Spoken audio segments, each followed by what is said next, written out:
አፄ ዮሐንስ አራተኛ በጣም ጠንካራ የኢትዮጵያ ንጉሠ ነገሥት ነበሩ። እሳቸው ኢትዮጵያ የውስጥና የውጭ ጠላቶች በነበሯት አስቸጋሪ ጊዜያቶች መርተዋታል።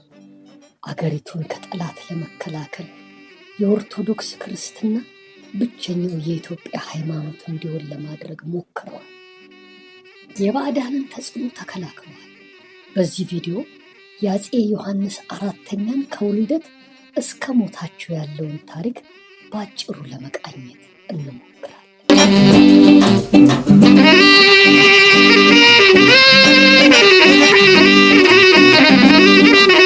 ከዳግማዊ አፄ ቴዎድሮስ ሞት በኋላ ኢትዮጵያ ተከፋፍላና ተዳክማ የነበረበት ብዙ ኃያላን ገዢዎች ኃይል አግኝተው ለመንገስ የውጭ ጠላቶችም የኢትዮጵያን መሬቶች ለመውረር የሚሞክሩበት ወቅት ነበር።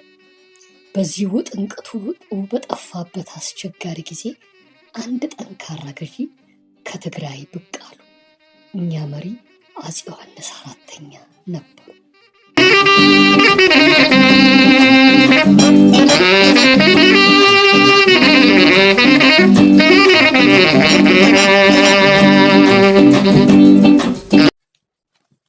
አፄ ዮሐንስ በ1837 በትግራይ የተወለዱ ሲሆን የመጀመሪያ ስማቸው ካሳ ምርጫ ነበር።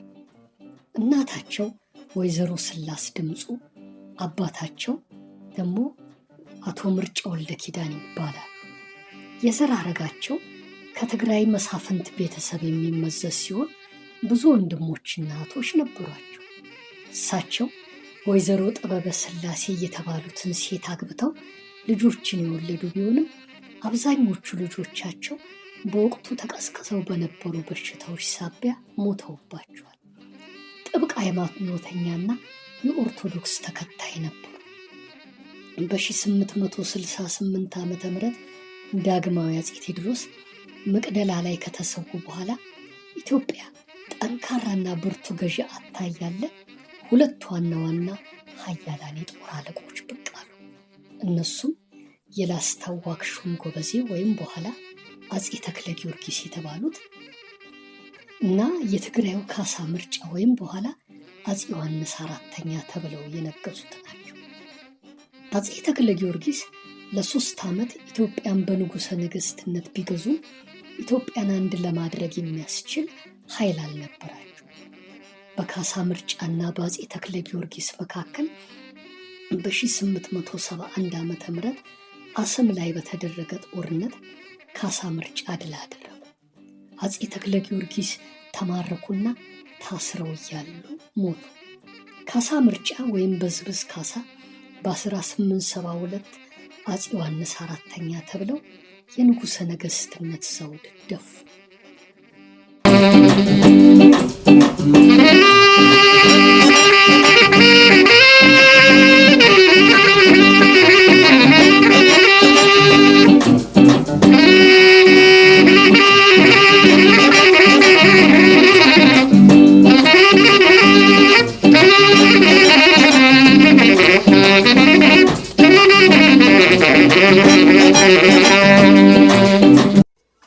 አፄ ዮሐንስ አራተኛ የሰሯቸው መልካምና ክፉ ነገሮች።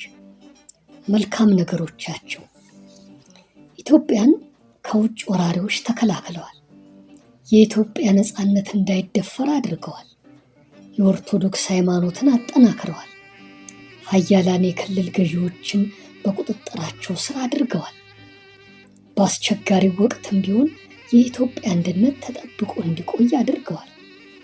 መጥፎ ስራዎቻቸው ደግሞ ጨቋኝ በሆኑ ሃይማኖታዊ ፖሊሲዎች አስተዳድረዋል።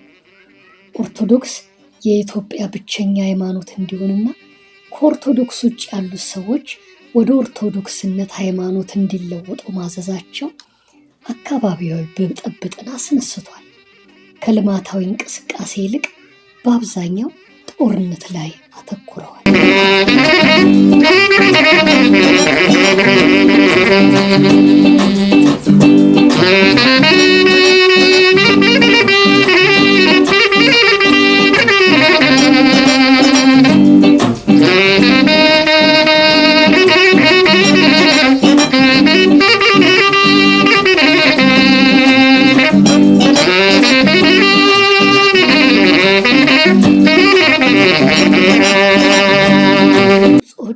ወረራና የኢትዮጵያን ድል። የግብፁ ንጉሥ ካዲፍ እስማኤል ፓሻ የአባይ ወንዝ መነሻ ያለባትን ኢትዮጵያን የመቆጣጠር ምኞት አድሮበት ሰራዊቱን በመላክ የኢትዮጵያን ሰሜናዊ ክፍል አስያዘ። በዚህ ወቅት ኢትዮጵያን ለነፃነታቸው እንዲዋጉ አፄ ዮሐንስ ባደረጉት ቅስቀሳ ኢትዮጵያን ከግብፅ ወራሪዎች ጋር ተፋልመው ድል ተቀናጁ። በተለይ ጉንደትና ጉራ በሚባሉ ኤርትራ ውስጥ በሚገኙ ስፍራዎች በተደረጉ ጦርነቶች የኢትዮጵያን ሰራዊት የግብፅ ወራሪዎችን ድባቅ መታቸው። ለዚህ ድል መገኘት ቁልፍ ሚና የተጫወቱት የአፄ ዮሐንስ የጦር አበጋዝ ራስ አሉላ ወይም አሉላ አባ ነጋ ናቸው። በእነዚህ ድሎች ዓለም ክፉኛ ተደናገጠ። ኋላ ቀር የሆነው የኢትዮጵያ ሰራዊት በዘመናዊ ወታደራዊ ሳይንስ የተገነባውን የግብፅን ጦር ማሸነፉ ዓለምን ጉድ አሰኘ።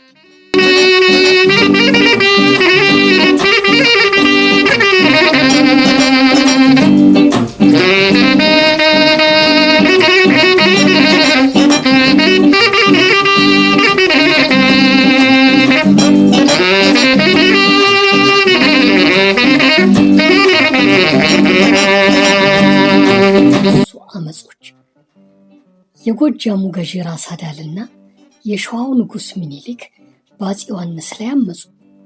አፄ ዮሐንስ ሁለቱንም በኃይልና በዲፕሎማሲያዊ መንገድ ሊያግባቧቸው ሞከሩ።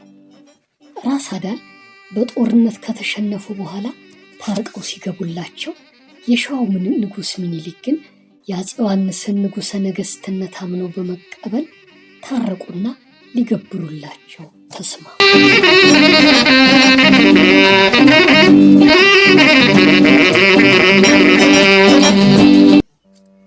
የጎጃሙ ንጉሥ ተክለ ሃይማኖትና የሸዋው ንጉሥ ሚኒሊክ ግጭት።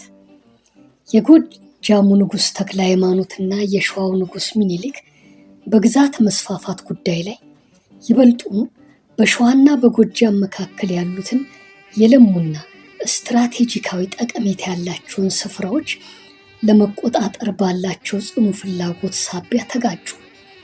በ1882 በምዕራብ ሸዋ አካባቢ በሸዋና በጎጃም መካከል ባለችው እምቦቦ በተባለች ስፍራ ላይ ተዋጉ። በጦርነቱም የሸዋው ንጉሥ ሚኒሊክ ድል ነሱ። ይህንን የሰሙት አፄ ዮሐንስም ሁለቱንም ጠርተው ካስታረቋቸው በኋላ በሁለቱም ላይ የቅጣት እርምጃዎችን ወሰዱ። ሁለቱንም ገዢዎች ቀጧቸው። ወታደራዊ ኃይላቸውን ቀነሱባቸው። የጦር መሳሪያዎቻቸውንና የተወሰኑ ግዛቶቻቸውን ቀሟቸው። ይህ እርምጃቸው በቀጣይ አመፅ እንዳይኖርና የኃይል ሚዛናቸውን የተመጣጠነ እንዲሆን ለማድረግ አስችሎታል።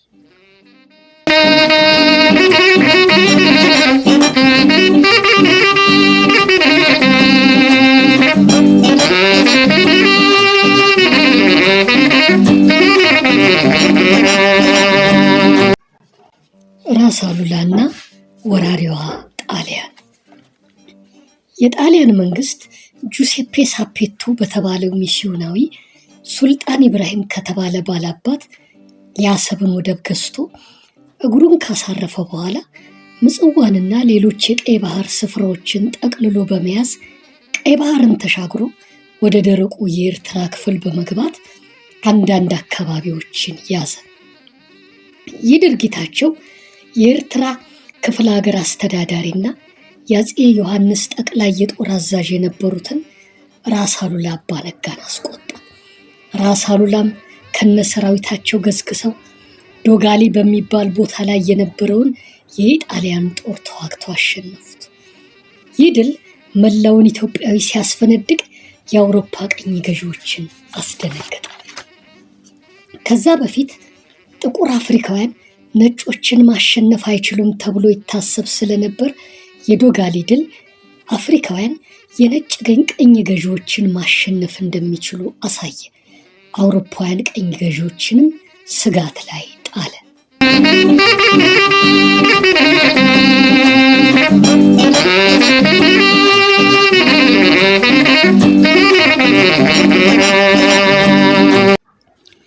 የሄዊት ስምምነትና የእንግሊዞች ክዳት። በ1884 አድሚራል ሄዊት የተባለ የእንግሊዝ ባለስልጣን ወደ ትግራይ መጥቶ ከአፄ ዮሐንስ ጋር የህይወት ስምምነት ተፈራረመ። በስምምነቱ እንግሊዝ ምጽዋንና የቀይ ባህር ስፍራዎችን ለኢትዮጵያ ለመመለስ፣ ኢትዮጵያም በሱዳን የተከበቡ ግብፃውያንን በጦር ኃይል አስለቅቀው ነፃ ለማውጣት ተስማሙ። ነገር ግን ኋላ ላይ እንግሊዝ በስምምነቱ የገባችውን ቃል አፍርሳ ምጽዋንና ሌሎች የቀይ ባህር ስፍራዎችን ለጣሊያን አሳልፋ በመስጠት በአፄ ዮሐንስ ላይ ክህደት ፈጸመች።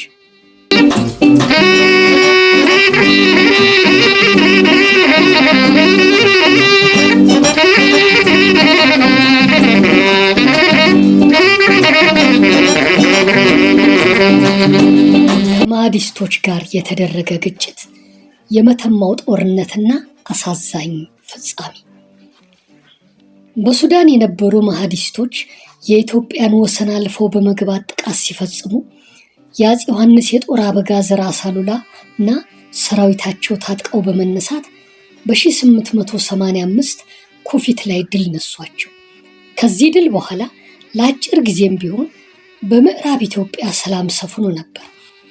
በ1889 የማህዲስት ኃይሎች በድጋሚ ወደ ኢትዮጵያ ገብተው በመተማ ላይ ጥቃት ሰንዝረው ያዟት። አፄ ዮሐንስ ራሳቸው ሰራዊትን በመምራት ወደ መተማ ዘመቱ። ነገር ግን እሳቸው በጦርነቱ በተተኮሰ ተባራሪ ጥይት ክፉኛ ቆሰሉና ቁስሉም አመርቅዞ ለሞት ዳርጓቸው አረፉ። ከእሳቸው እልፈት በኋላ የሸዋው ንጉሥ ዳግማዊ አፄ ምኒልክ ቀጣዩ የኢትዮጵያ ንጉሠ ነገሥት ሆኑ።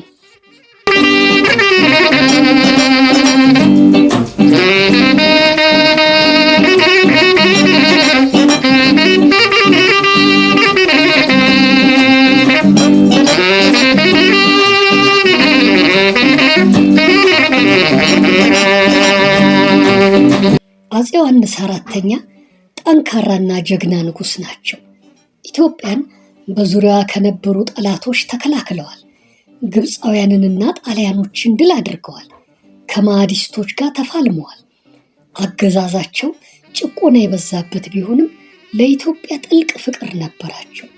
እናት ሀገራቸውን ለመከላከል እንደ ተራ ወታደር ተፋልመው ሞተዋል። በዚህም በኢትዮጵያ ታሪክ የጥንካሬ፣ የአይበገሬነት፣ የአርበኝነትና የአልሞት ባይ ተጋዳይነት ምልክት ሆነዋል።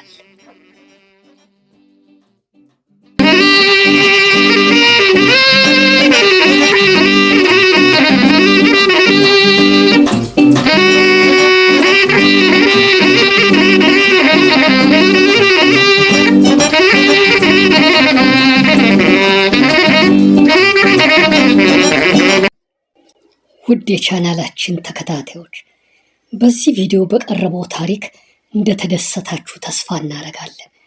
በቀጣይ የምንለቃቸው ቪዲዮዎች እንዲደርሳችሁ የደወሏን ምልክት በመንካት ሰብስክራይብ አድርጉልን፣ ላይክም አድርጉልን፣ ሼር እያደረጋችሁም ለሌሎች አዳርሱልን።